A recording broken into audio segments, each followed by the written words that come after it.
Good Friday morning, peoples. I am very happy. Silver is soaring, so a lot of my precious metals and miners are moving up. So if you guys haven't watched my playlist on precious metals and miners, I've got a list of companies to buy. They're all doing very well. The white metals in particular, platinum, palladium, and silver. Gold's really already had its move. Again, it's a small amount of my base, but I am telling you, this commodity super cycle, this stuff will do very, very, very well over the number of years ahead. All right, let's jump in here to Granite. This is all about Granite and yield boost. All right, so the pay date on these guys, oh, I know what happened. I changed it, and when I start the program, it takes away my last action. All right, so ex-dividend day is today, the 11th. So if you don't already own these, you won't get paid on the 5th. You had to buy them on the 10th. I just got this data a few hours ago, so it would have been too late for yesterday. Um, so these are weekly now that used to be monthly. So let's jump in. But actually, before I tell you what these did and catch you up with all their numbers, and then I'm going to save the comparison with other funds families for next week. I have some of the data, but I don't have all of the data. And as you guys know, sometimes on the weekend, I like to do hey, here's all the ones that were on MicroStrategy. So this is how they compare. Here's all the ones that are on BTC. This is how they compare. So I can't do them every time like when I do Roundhill, which has some of the components, or YieldMax, which has many of the components. So you take here, for instance, there's an NVIDIA underlying, there's a Tesla underlying. Well, I do both of those as well. Here's all the funds that have NVIDIA as the underlying and produce weekly or monthly incomes, right? BTC here with XBITI, right? This would fall into the QQQ camp. So you would have things like QDTE from YieldMax. You would have, which one is it? There's XDiddy, which is, I think, the S&P 500 from Roundhill. Yeah, I forget the names. But bottom line, there's a whole bunch of SPYs and a whole bunch of QQQs and a whole bunch of the Russell, right? Which they don't have one from YieldBoost, but they do have the Tesla fund, the NVIDIA fund, and the BTC fund. So what else is coming? Well, a coin, a Meta, a Microsoft, a Baba, an Amazon, an AMD, an Apple, China, tech, semis, kind of like exactly what you're seeing in Chippy, right, from YieldMax. Nuggy, you see gold, Gold E. There's several gold funds out there. Um, Financial, biotech. Oh, here's the Russell. So they are coming out with one of those. So just FYI, if somebody's saying, hey, Bruce, last time you did a comparison on the NVIDIA funds when you showed NVYY and Granite, well, I can't show that comparison in every fund analysis, but I can show that comparison sort of at the end of the week and then say, here's all the NVIDIA funds, here's all the MSTR funds, here's all the, which I just went through with you guys. All right, so let's jump in on these. How did they do? I'll show you what they paid first at the tail end. So TSYY, the Tesla fund, paid 24,238. Okay, that doesn't sound like a lot, but it's on a $9 stock. I think Tesla is $7 or $9 itself, so it's pretty low, right? And that's gotten ugly as well. I think it had a 38-cent payout.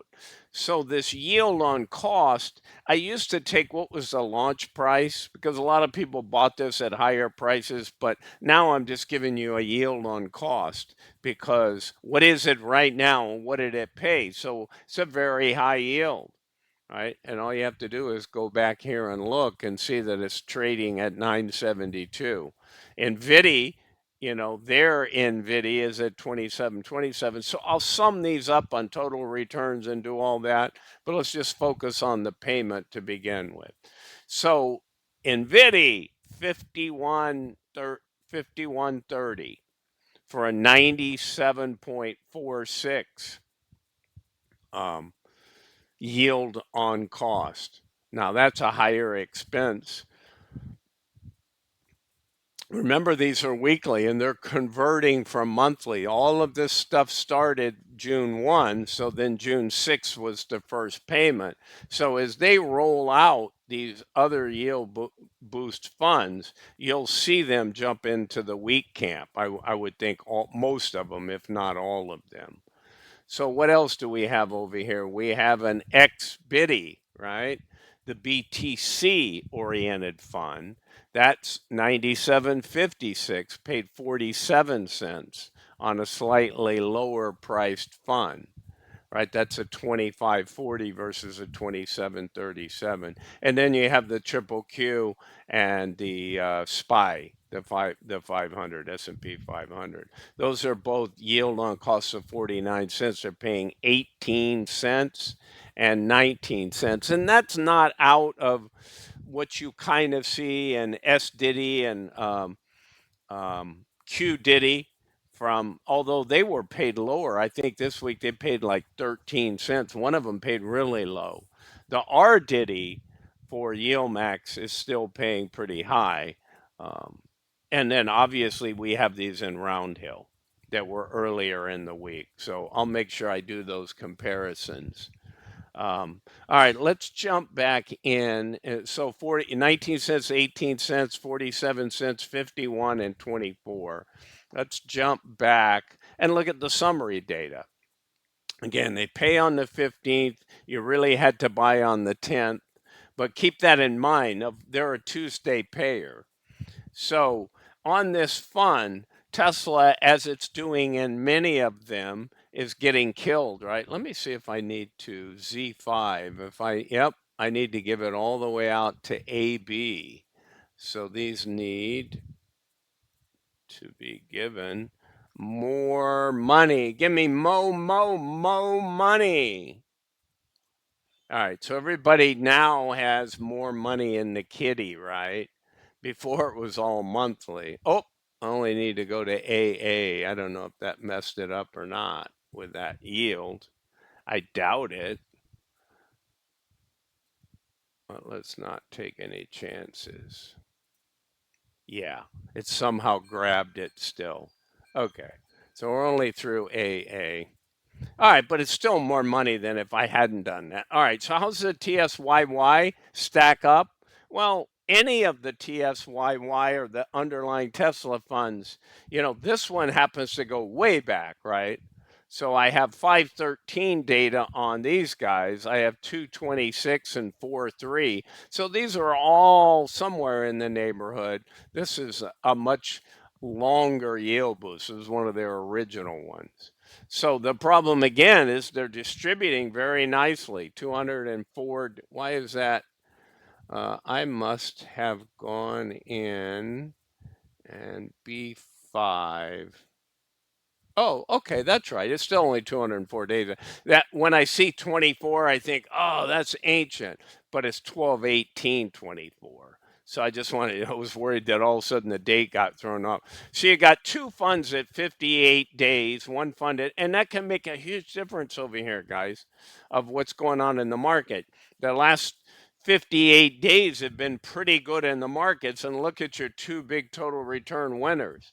I mean, NVIDIA's done a V bottom, right? April was the bottom and July is now the top.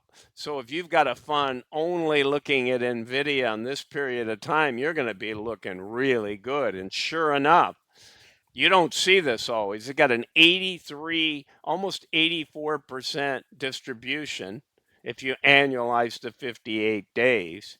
And if you annualize the gain loss, they're at 51%. So they got a huge, but again, 60 days doesn't make a market, right? That's how you guys need to start looking at this stuff. I say to you all the time, even if you've been in Misty and for 18 months, you've gotten all this high dividend and you're projecting out 20 years. It doesn't work that way. Now, I think BTC's got some time to run. Hopefully MSTR does because it's piggybacks on BTC and also Misty, right? And any of these other funds that are doing it and see if any can do better.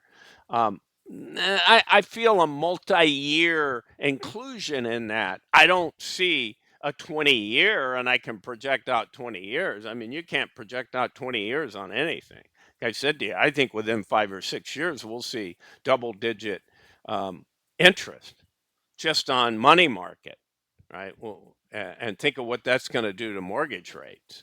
The, so NVYY, excellent. Tesla, up and down and all over the place. If you can catch it, that's not bad though for two, because now what do you have? Well, that no, that is bad. Anytime you're losing money, it's not positive. So you're making almost 70% in distribution yield. Everybody, yeah, yeah, rah, rah, rah. Well, you went down 80 and somebody said, well, that's for now. And that's true if Tesla just continued to climb up over the next 3, 4, or 5 years and never really went down, then you would have said, well, I only lost 11% that first 200 days. But again, you got to be bullish and you got to be DCAing. You got to be continually buying in when it's cheap.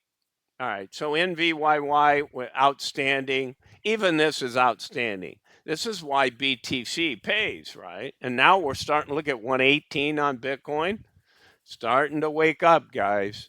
It's looking like my 170, 175 target may come to fruition in the fall. So 77% distribution annualized. You can get that on Bitcoin with the volatility and only a 3% NAV. I'll take that all day. People, well, don't talk about NAV loss, NAV erosion. Why do you always talk about that? Well, and you're right in this instance. It doesn't matter. 77 minus 3 is 73.99. Problem is that's 58 days. Now, if we keep going up on Bitcoin, you're going to see outstanding numbers here until we hit the winter, right? I don't mean winter by summer, spring, fall, or so forth in seasons. I mean the winter season of Bitcoin, right? And to my knowledge, they only talk about a summer and a winter. They don't talk about the four seasons. Okay, guys. So TQQY, the fact that the Nasdaq's down, but that's over 134 days. If this was 58 days also, you'd have big positive numbers on most of this stuff. Again, when your erosion is greater than your distribution, and I see that more in Granite, not always, but I do see a preponderance of it being that way, just like we did for Defiance for a long time, although they've quelled some of that. And even for that matter, that we used to see in Ulti. And Ulti certainly quailed that over the last 3 or 4 months. All right. So their SPY fund is a positive number. But again, 98 days, which we know 60 of that has been nothing but up. But again, that's what the market's made up of. That's why I tell you guys, the S&P 500 may have an average of 12% over the last 60 or 70 years. But when you break that down, you may have a decade where the entire decade produced a negative return. You have those. Just like you have a decade where the S&P 500 is up 180%. So, it's averaging like 18% a year, 19% a year. And that's what you have. Think about flipping a coin. You got heads and tails, right? What does statistics tell you? It's 50-50 every time you flip the coin. But if you flip 7 tails in a row, you start thinking what are the odds of a head is greater. In the scheme of the overall length of time, it is going to be 50-50, but not for cycles and not for periods of times. All right, guys, that's what I got for you. Um, You can see the yield on cost. You look at their numbers. This tells you that the market is not static. The market is dynamic. It moves. All right, this is Bruce with Targeted Wealth Creation. Have a great Friday and end of the weekend. I'll be out with Group B Yield Max estimations this weekend. It should be exciting because Pulte is collecting a lot of money, and there's a few others out there also. So tune in for that this weekend. All right, people, bye for now.